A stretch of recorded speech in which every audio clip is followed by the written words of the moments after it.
Everything breaks the moment thinkers realize that order cannot explain both permanence and change at the same time. Welcome to another story in the series From Wonder to Power, The Journey of Thought. Today, I want to show you how Parmenides and Heraclitus, being and change, turns early philosophy into open conflict. By now, the world no longer depends on myth to make sense of nature. Order has replaced divine mood. Laws replace stories. Patterns replace signs. But a deeper problem appears. If the world follows necessity, how can anything truly change? And if everything is always changing, how can anything truly be? This episode begins when philosophy splits against itself. One thinker looks at the world and concludes that change is illusion, that only what is stable can be real. Another looks at the same world and sees nothing but movement, tension, and transformation. One chooses being, the other chooses becoming, you see. What is at stake is not a technical dispute. It is the foundation of knowledge itself. Can truth survive motion? Can reason trust the senses? Can order exist without permanence? Here, wonder no longer asks how the world works. It asks whether the world, as experienced, can be trusted at all. And once that question is opened, philosophy will never again speak with one voice.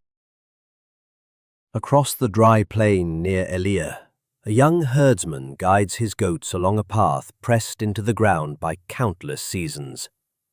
The land never quite repeats itself. Grass thickens, withers, and returns. Storms cut new lines into the hills. Stones appear where none were before. To Theognotos, change is obvious and constant. Life moves, and that movement feels like the only truth there is. Walking slowly with a staff, Parmenides joins him in the heat. He listens as the herdsman complains about the uncertainty of the seasons, then responds with calm that feels almost unsettling. What really changes, he asks. The hill is still a hill. The sky remains the sky. The goats are still goats. Theognotos objects. They grow, they age, they die. Parmenides answers that these are appearances. What truly is cannot stop being, and what is not cannot suddenly appear. Reality, he says, is not what the senses report, but what reason demands. The ground of common sense shifts, you see. Later, near a quiet shrine, Parmenides speaks with Irenaeus, a traveler disturbed by war and political chaos. Cities rise and fall. Alliances collapse overnight. To Irenaeus, the world feels unstable and hostile. Parmenides does not deny the turmoil. He removes it from the level of truth. Conflict belongs to how things seem, not to what is. Beneath all upheaval lies being itself, indivisible, unchanging, eternal. To think clearly, he insists, is already to touch that being. Thinking and being are not separate. Seen from above, the claim is radical. Greek thought has been learning to explain change, balance, and motion. Parmenides interrupts this path. He declares that change cannot be real without contradiction. Multiplicity cannot be ultimate. The senses mislead. Only reason can approach what truly exists. It is a demand to trust thinking over seeing, logic over experience. As evening settles, Theognotos drives his goats home, troubled by the idea that the movement filling his days might be secondary rather than fundamental. Irenaeus walks on in silence. The world looks unchanged, yet its meaning has shifted. Being itself has become a question, and nothing will follow quite the same. In the narrow streets of Ephesus, where resin and burnt olive oil hang in the air, a young lampmaker adjusts the wick of a clay lamp. Cleomedes watches the flames swell, falter, and steady again. It never holds its shape. Oil thickens or thins, heat flares, then retreats. To him, this is irritation, proof that nothing stays as it should. His work resists permanence, and so does the world around him. Wrapped in a worn cloak, Heraclitus pauses nearby and studies the flame as if it were speaking. He asks Cleomedes to look again. The fire changes every moment, yet it remains fire. The lamp is still a lamp. Movement does not destroy identity. It sustains it. No flame is ever the same, he says, and yet its nature endures. Cleomedes nods politely, but the idea unsettles him. Heraclitus is not talking about lamps. He is talking about reality, you see. Later, along the banks of the Cayster River, a washerwoman complains as the current quickens after distant rainfall. The river never behaves the same way twice. Heraclitus answers that this is precisely why it is a river. The water she touches now is not the water she touched before. Yet the river does not lose itself. Identity survives by changing. Stability, he suggests, is not found in stillness, but in continuity through motion. Seen from above, the contrast with Parmenides becomes sharp. Where one seeks truth behind change, the other finds truth within it. Fire becomes Heraclitus's model because it creates and destroys at once. It consumes what feeds it, yet persists. Beneath this constant movement lies the logos, an unseen order that makes change intelligible. The world is not chaos interrupted by order.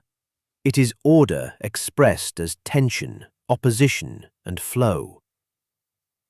As night settles, Cleomedes trims another wick, watching the flame with new attention. The washerwoman sees the river calm, knowing the calm will not last. Both sense that the world is less stable than they assumed, but also less random. What endures does so by changing, and in that recognition, becoming claims its place as the deepest truth of the world. In a quiet courtyard in Elea, a young student sits between two scrolls he cannot reconcile. Nicomachus reads Parmenides' claim that what truly is must be one, ungenerated and unchanging. Beside it lies an account brought by travelers from Ephesus, repeating Heraclitus's view that all things flow, that conflict and fire sustain the world. The two texts feel like commands from different realities. If both thinkers are wise, how can truth pull in opposite directions?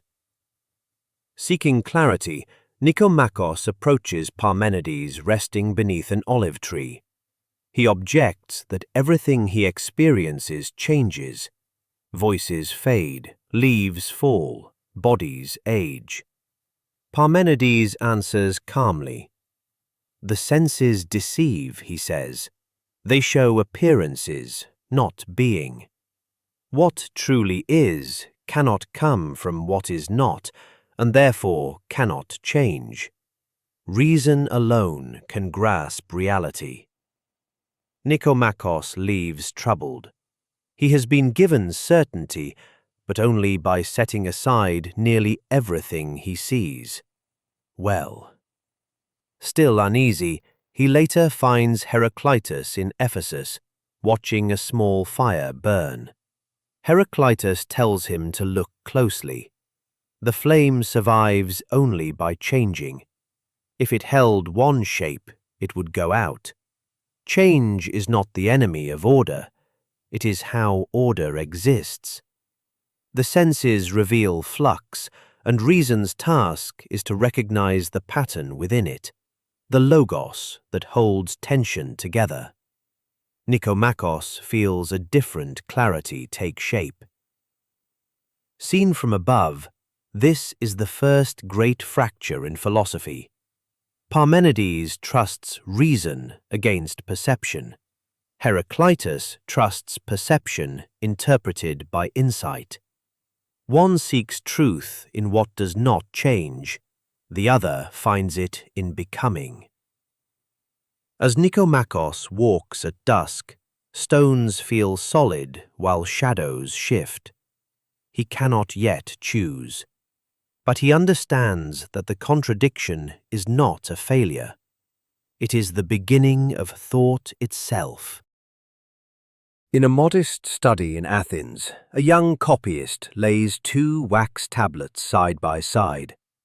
Damon reads Parmenides' claim that being is one, indivisible, and eternal.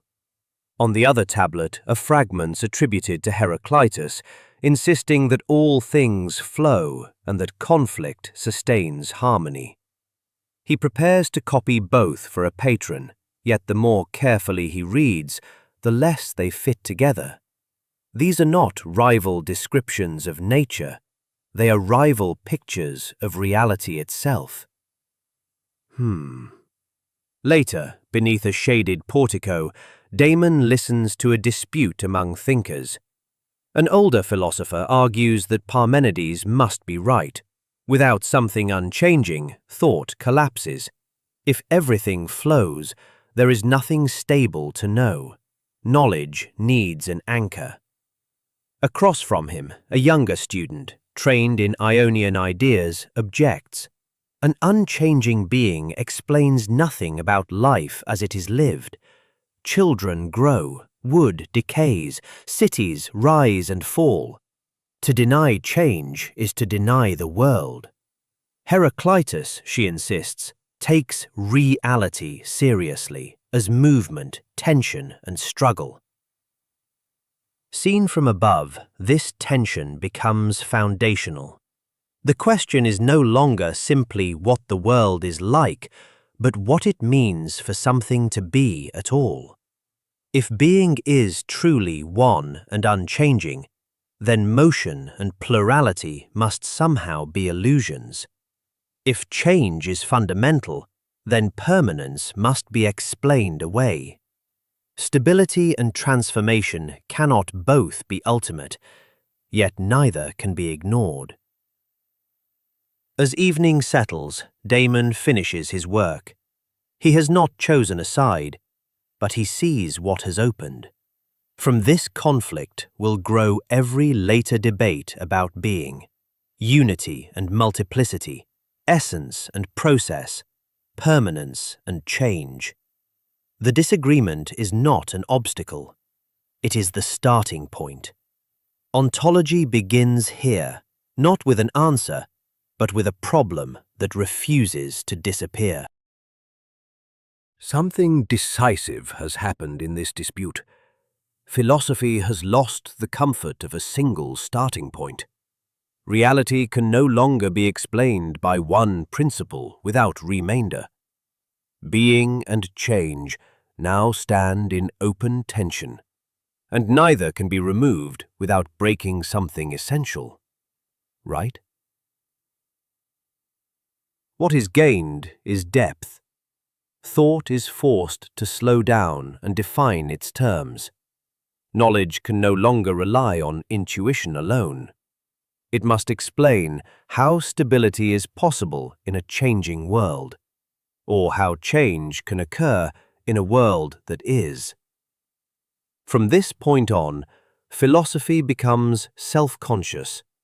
It knows that every answer rests on assumptions that can be challenged. Something is also lost. The early confidence that the world could be grasped through a single vision fades. Order no longer feels obvious.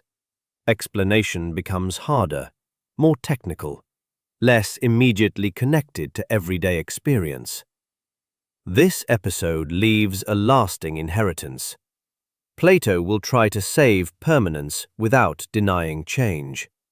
Aristotle will attempt to bind motion and being into one framework. Every later metaphysical system will return, openly or quietly, to this fracture. The conflict between Parmenides and Heraclitus is never resolved, and that is precisely why philosophy continues.